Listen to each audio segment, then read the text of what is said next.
I commend you for making that statement, Patrick, because you are giving the viewers a fair shake here, where you're saying, listen, gather your information from this source, come up with your own conclusion. That's interesting. You've interviewed civilians in Donetsk. What do they think of this conflict? They look at this as Russia saving them from the Ukrainian government and Ukrainian army. They've been living under this war for 8 years. And just before this new war started, Russia, as many know, recognized the republics as independent entities, not part of Ukraine. And the people were singing and crying in the streets because they had been waiting for it for 8 years. And they knew that since Russia recognized them as independent countries, that means legally, as far as the Russian Constitution goes, Russia can help save them as independent states. And then that is what happened. And the fact is, if Ukraine would have long ago stopped shelling civilian areas, stopped engaging these republics, and let these republics speak their own mind and say what they wanted, that they wanted to break away from Ukraine. And if Ukraine would have let them do that, there is no way Ukraine would be in the state that it is right now. This new war would not have happened. And that is a fact. And now Ukraine is in this position, and Ukraine is going to, well, whatever's left, going to be left of Ukraine, is going to lose the republics, is going to admit that Crimea is not part of Ukraine, and admits that that's what the Crimean people wanted, the Donetsk and Luhansk people wanted, and that Ukraine has been holding these areas against their will. That's a fact. That is what is happening. Ukraine has been trying to hold these areas against the will of the people. You are not a reporter that sits on a hill talking about a situation that's happening 300 or 400 miles away, even in another country. You're a guy that has been in the trenches. You've been in the front line. You've had bombs go off around you. You've watched, massive skirmishes together here. This is probably one of the bravest guys I know, and I mean that from the bottom of my heart, my friend. You're there on a mission to tell this story to the world. You didn't arrive last week. You arrived 8 years ago before bombs and guns started going. You've seen some horrific things that have gone on there, even as early as yesterday.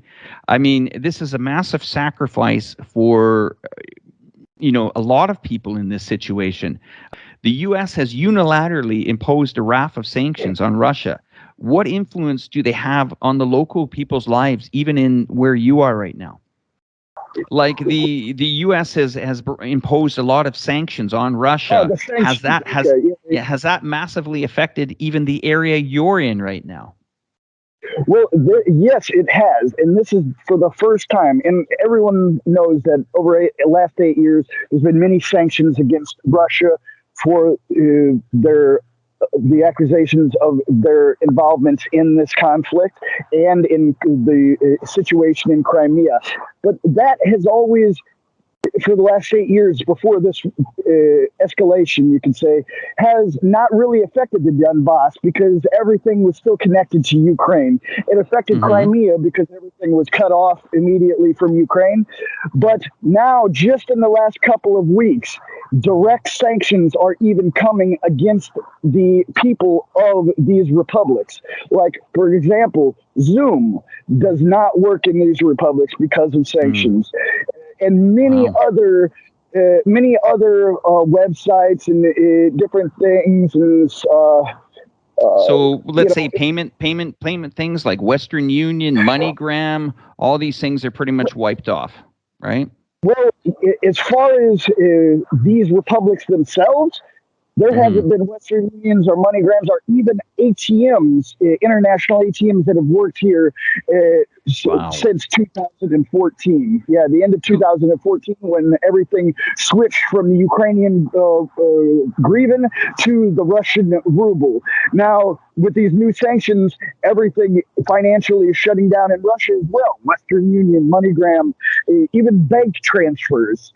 What's the view of the local people, knowing that the Ukraine side of the country is being we'll call it the other side of the republics. The Ukraine is being supported by the Americans and other allies. What are their thoughts? Are they afraid or?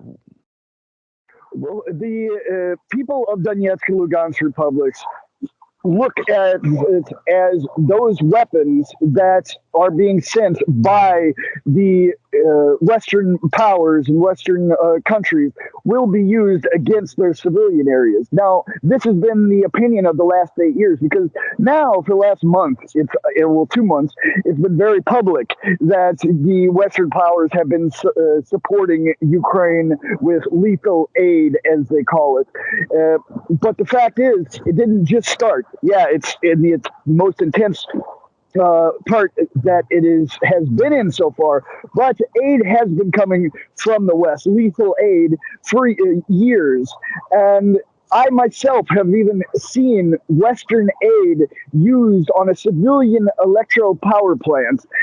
This was about 6 weeks ago, I believe. I can't remember the exact date, but there was 60 millimeter mortar shells that were fired, basically about twice the size of a grenade, with a very small range, fired on this power station, a substation, and put a whole village out of electricity and parts of other villages.